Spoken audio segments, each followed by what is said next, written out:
Welcome to a deep dive. Today, we're cracking open the story of a grape you probably think you know, but maybe don't really know, the Sultania. It's kind of a quiet giant in the agricultural world, isn't it? A real treasure, ancient roots, global importance. Way more than just, snacks. Absolutely. Looking through the sources you sent over, it's clear this grape is a major player. Famous globally, yes, for table grapes, for raisins, powers whole industries. Right. But what really jumped out from the material was its, well, surprising and evolving role in wine. That's fascinating. Exactly. So our mission here is to unpack your sources, pull out those crucial insights, the interesting facts, Yeah. the real nuggets about this singular seedless grape. Okay. We want to trace its journey, understand its characteristics, look at all its uses, and really try to nail down its surprising place in wine now, and maybe looking forward to. Sounds good. So let's start right at the beginning. Based on those historical accounts in your sources, where did Sultanina actually come from? Yeah, the sources take us way back. Ancient times. We're talking Fertile Crescent, Asia Minor, Wow. millennia ago. Deep ties to places like Turkey, Greece, the Middle East. It's got this incredibly long history. And you see those kind of charming connections in the sources.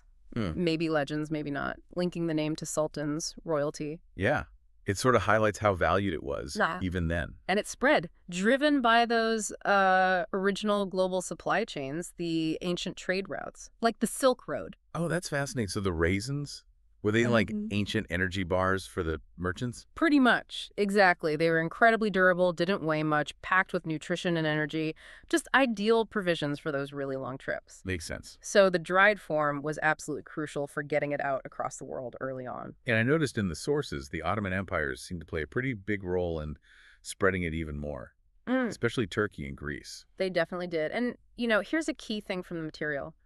Its seedlessness, that Aperenia thing, that wasn't just a modern convenience. It was a major reason it was so popular for eating fresh and for drying like centuries ago. No seeds made it instantly more practical. That just makes perfect sense. And because Yeah. it traveled so far and wide, adapted everywhere, the sources show it picked up this amazing collection of names, Yeah. right? Reflecting how important it became locally. It really does. So in the U.S., the big name, especially for table grapes and raisins, is Thompson Seedless. Right, after William Thompson. Exactly. He was key to popularizing it there back in the 1870s. But then somewhere like the Middle East, Central Asia, India, Yeah. your sources say it's usually kishmish. Yeah, kishmish, which interestingly enough means raisin in Persian and Turkish.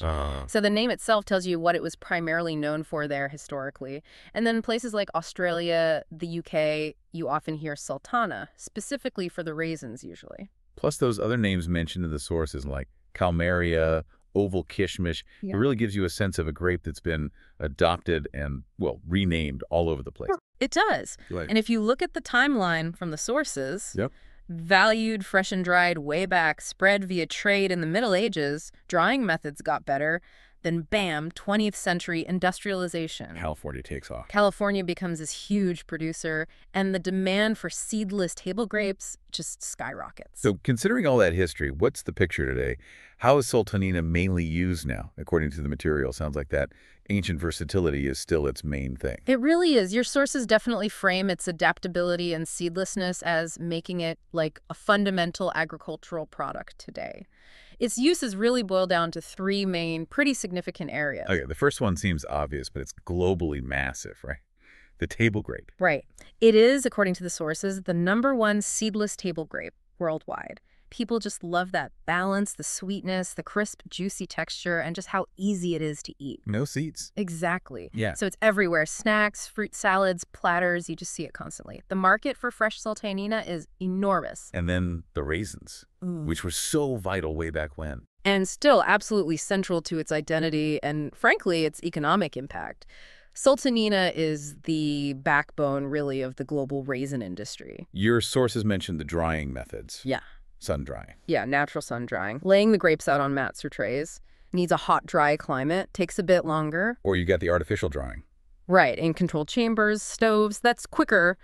More uniform results, less worried about weather. But, obviously costs more.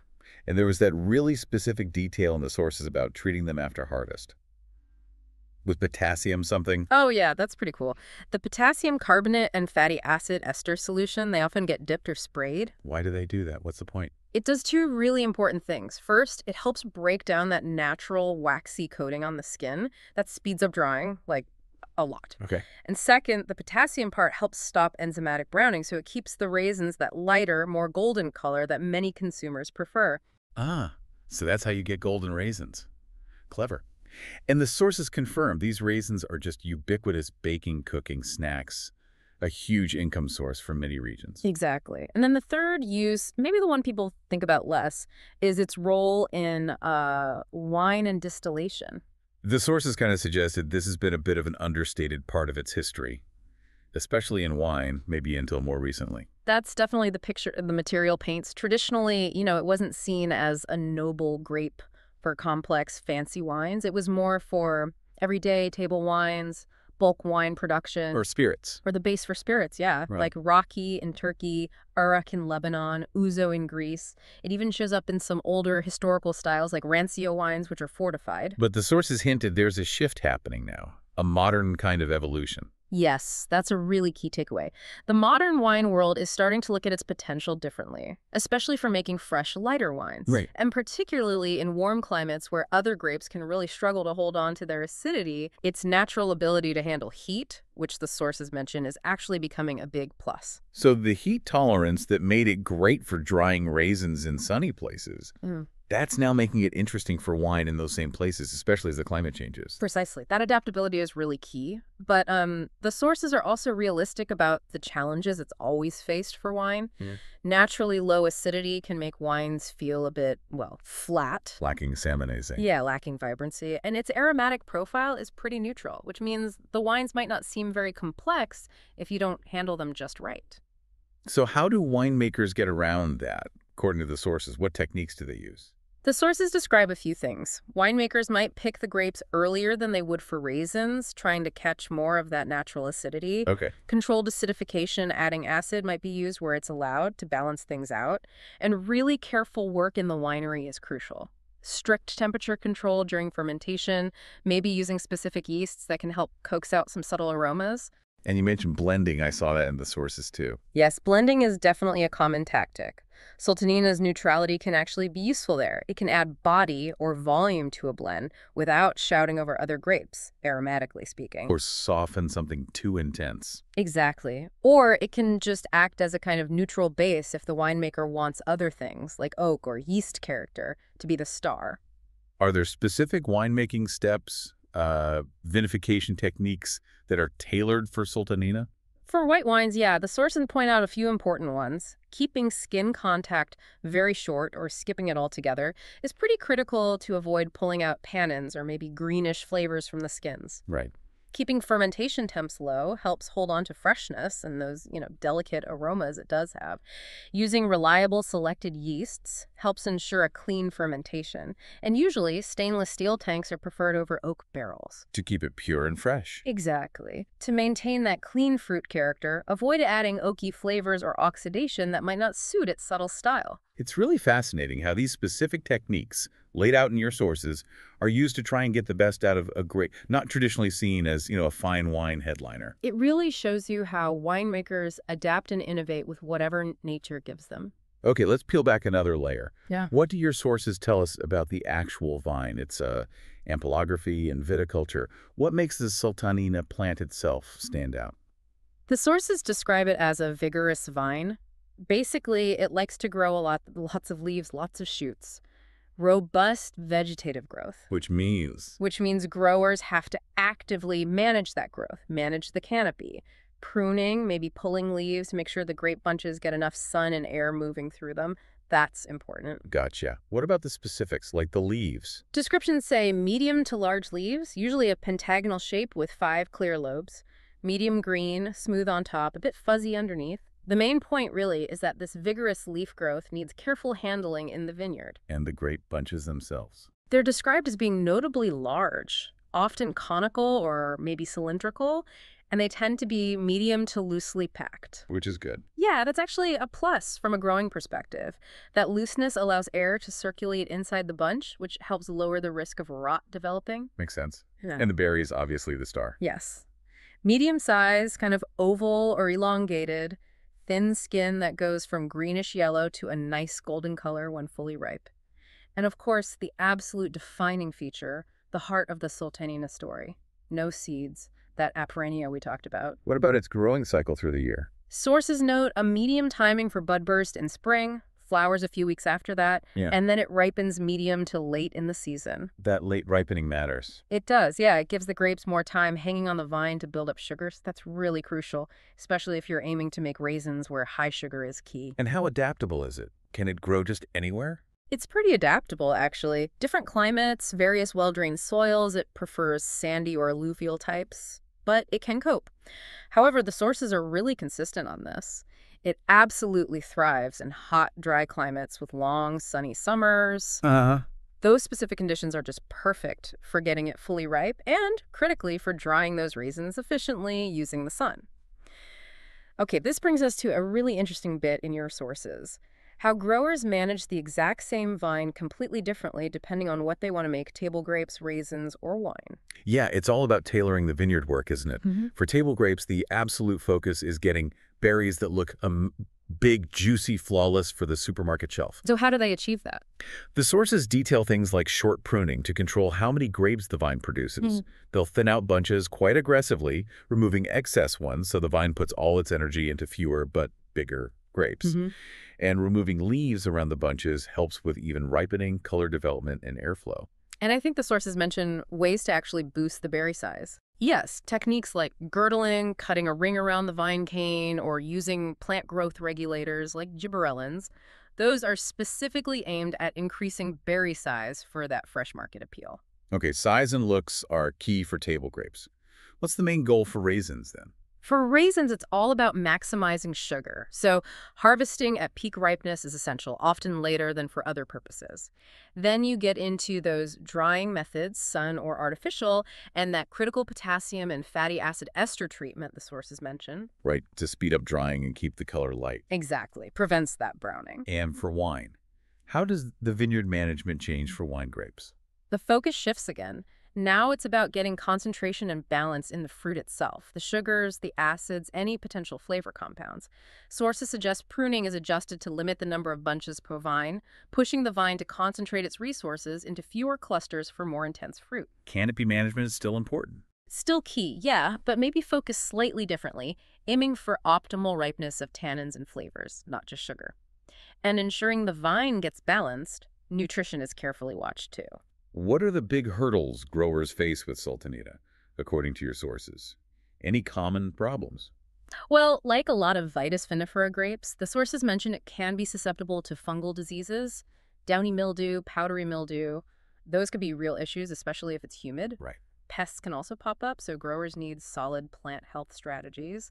And in those hot, dry places where it does best, managing water and nutrients very precisely is vital. Irrigation is often absolutely necessary. So let's talk terroir. Pulling from your sources, where is Sultanita mainly grown globally, and how does the place itself affect the grape? Its adaptability means you do find it in quite a few different spots. But the sources really stress that terroir, especially the climate component, is super important for quality, particularly if you're making raisins. That ideal climate again. Yeah, that hot, dry climate with very little rain while the grapes are ripening and drying, that's the sweet spot. Plus, well-drained soils are preferred. And the major producing regions, especially for table grapes and raisins.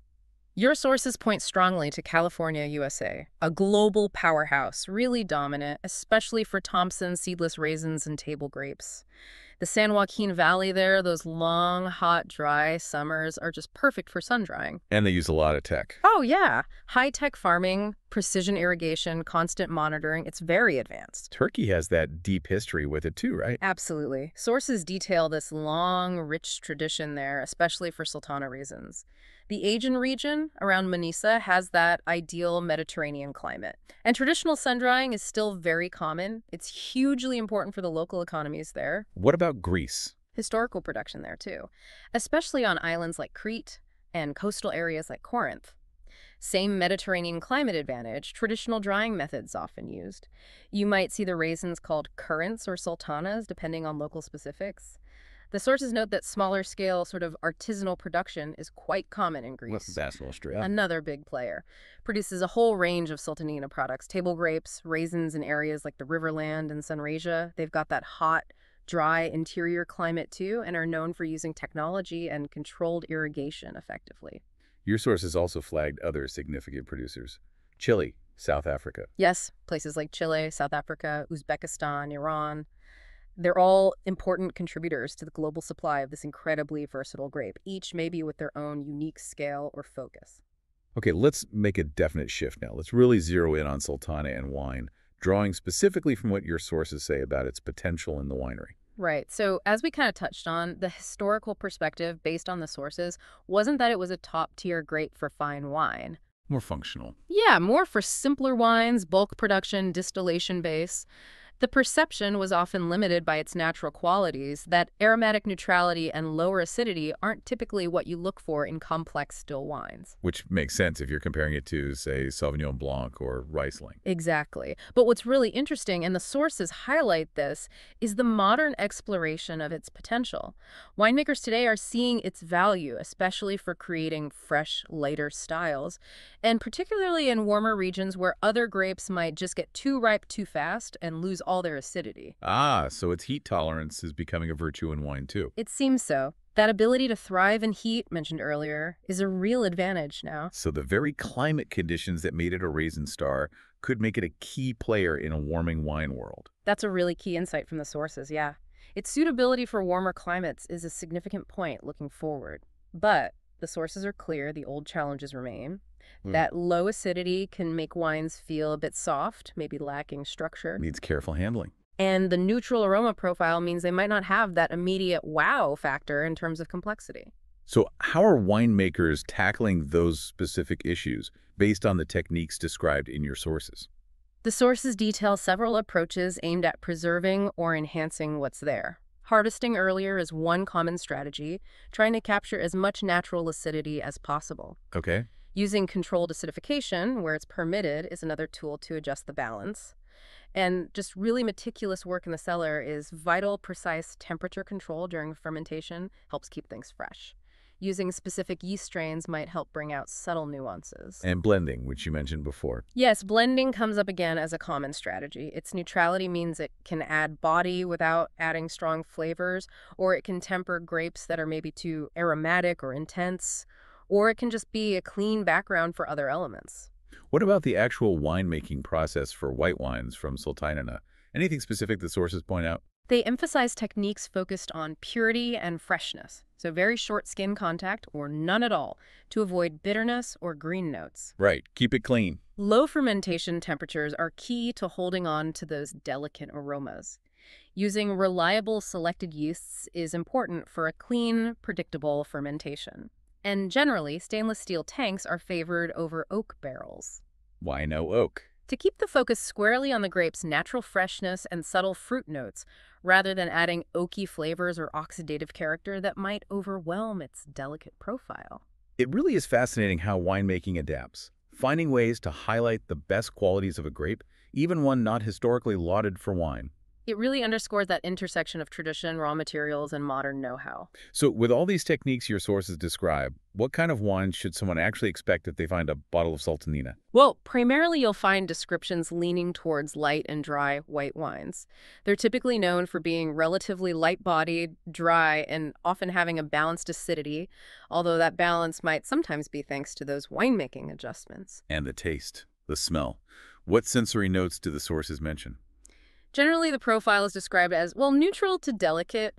Aromas tend to be subtle, maybe some citrus like lemon or lime, sometimes hints of white flowers, perhaps green apple or pear. And on the palate. Usually dry, moderate acidity, light body. It kind of echoes those subtle aromas. The texture is often described as light, fluid, and the finish, usually short to medium and above all fresh. It often functions as a really nice palate cleanser. You mentioned its potential in low alcohol or de-alcoholized wines. Why is it especially good for that, according to the sources? The sources indicate it's a really excellent base, mainly because of that neutral profile and its suitable natural sugar levels. This makes the de-alcoholization process, which can sometimes strip flavor, less detrimental. You can end up with a cleaner, more pleasant final wine. so it fits that trend. Absolutely. The resulting wines are fresh, light, and they fit perfectly into that growing consumer demand for healthier, lower alcohol options. And sparkling wines, you mentioned those too. Yes, it's used in some places for sparklers, often made using the Charmat method tank fermentation. These are typically described as light, fresh, again with subtle fruit or floral notes, decent balance, and a fine, lively fizz, often positioned as easy drinking aperitifs. And what about that historical connection to fortified or sweet wines? Any modern relevance there? Yeah, the sources touch on that. Retsina from Greece is a pretty unique case where Sultanina is often in the blend, adding some sweetness and fruit to balance out the pine resin flavor. Interesting. And historically, it definitely was used for Passido-style wines made from dried grapes. Drying concentrates everything, sugars, acids, flavors leading to richer sweet wines. Think notes of dried fruit, honey, spice, often a velvety texture. The sources do suggest there's maybe potential for modern late harvest or Pasito styles too, given its natural ability to accumulate sugar. Okay, let's connect this to actually drinking it. Mm-hmm. What's it like to taste a Sultanina wine, and how does it pair with food, based on everything we've discussed from the sources? Well, based on that sensory profile, the generally neutral, delicate character, subtle citrus, maybe floral notes, dry palate, moderate acidity, light body, it really comes across as a wonderfully refreshing wine. Clean. Any tasting tips from the sources? Temperature is crucial for these delicate wines. The sources emphasize that. For still whites or rosés, you want them chilled, maybe 8 to 10 degrees Celsius, 46 to 50 Fahrenheit. Sparklings even colder, 6 to 8 Celsius, so 43 to 46 Fahrenheit. Keeps them crisp, keeps the bubbles going. Glassware matter. It helps. A medium-sized bowl with a slightly narrower opening for still whites helps concentrate those subtle aromas. For sparklings, a flute or a tulip glass is best to preserve the bubbles. And pairing it with food, how does that profile work? This is where its versatility really comes through, according to the sources. Because it's light, it doesn't tend to overwhelm delicate foods. Like what? Give us some concrete examples from the source material. Think light, fresh stuff. Grilled or steamed white fish classic pairing. Fresh seafood like oysters, shrimp, maybe a light ceviche, perfect. Green salads with simple lemon or herb dressings. Fresh vegetable dishes. Okay. Mild appetizers, fresh cheeses work well. It's apparently great with softer cuisines like light sushi or sashimi. Mediterranean dishes that rely on olive oil, lemon, herbs, a natural fit. Even something like grilled chicken with mild seasoning. Or maybe pork loin with a light, slightly sweet sauce could work nicely. Its main job often seems to be refreshing your palate. Okay, let's look ahead now. Based on your sources, what's the outlook, the market, the future potential for Sultanina, especially in the wine world? The sources suggest that consumer perception is, well, slowly changing. It's still overwhelmingly known for table grapes and raisins, of course. But there seems to be a growing, maybe niche appreciation for its potential in certain wine styles, especially that easy-drinking fresh white wine category and definitely the low-alcohol sector. But there are still hurdles. Oh, definitely. The sources mention that lingering historical view that it wasn't a serious wine grape. Old ideas can be sticky, even though it's Vitis vinifera and doesn't have any foxy taste. Right. The technical challenge of its low natural acidity means winemakers have to be skilled and sometimes intervene.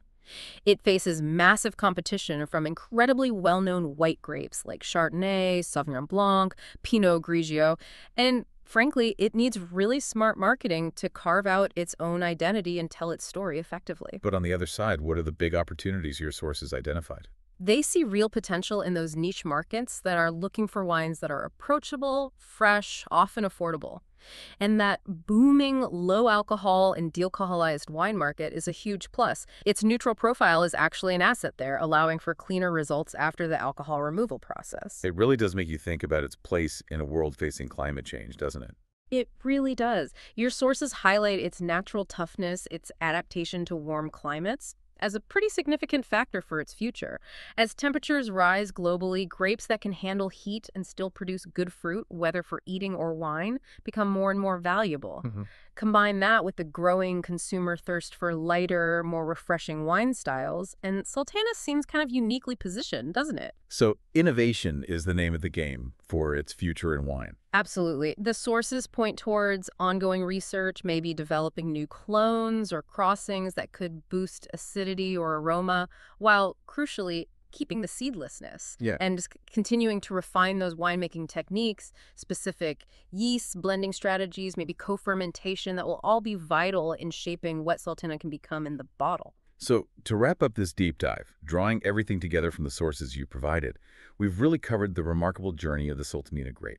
Yeah, it's clear this is a grape with so many facets. Ancient roots, a global reach thanks to trade, complete dominance in table grapes and raisins, and now this really intriguing, evolving story in the world of wine. We've pulled out those key insights from your sources. Its essential seedlessness, that incredible adaptability, its sheer versatility across so many uses, from ancient travel fuel to the freshest snacks to these light whites, low alcohol options, sparklings, even those historical sweet wines. It's a really good reminder, I think, as shown by your sources, of why valuing diversity in the grape world matters. It shows there's often untapped potential in grapes like Sultanina. It proves that quality and elegance, maybe even complexity, aren't just limited to the famous few. They can definitely come from unexpected places if you approach them with the right knowledge and technique. So here's a final thought for you, our listener, to maybe mull over after this deep dive. How might this seemingly unassuming grape, famous for centuries mainly for drying in the sun, actually help redefine what we look for in a refreshing, relevant wine in the years ahead? Maybe the best way to answer that is to try and find a bottle of Sultanina wine yourself. Taste a bit of that long history and perhaps get a little glimpse of its future.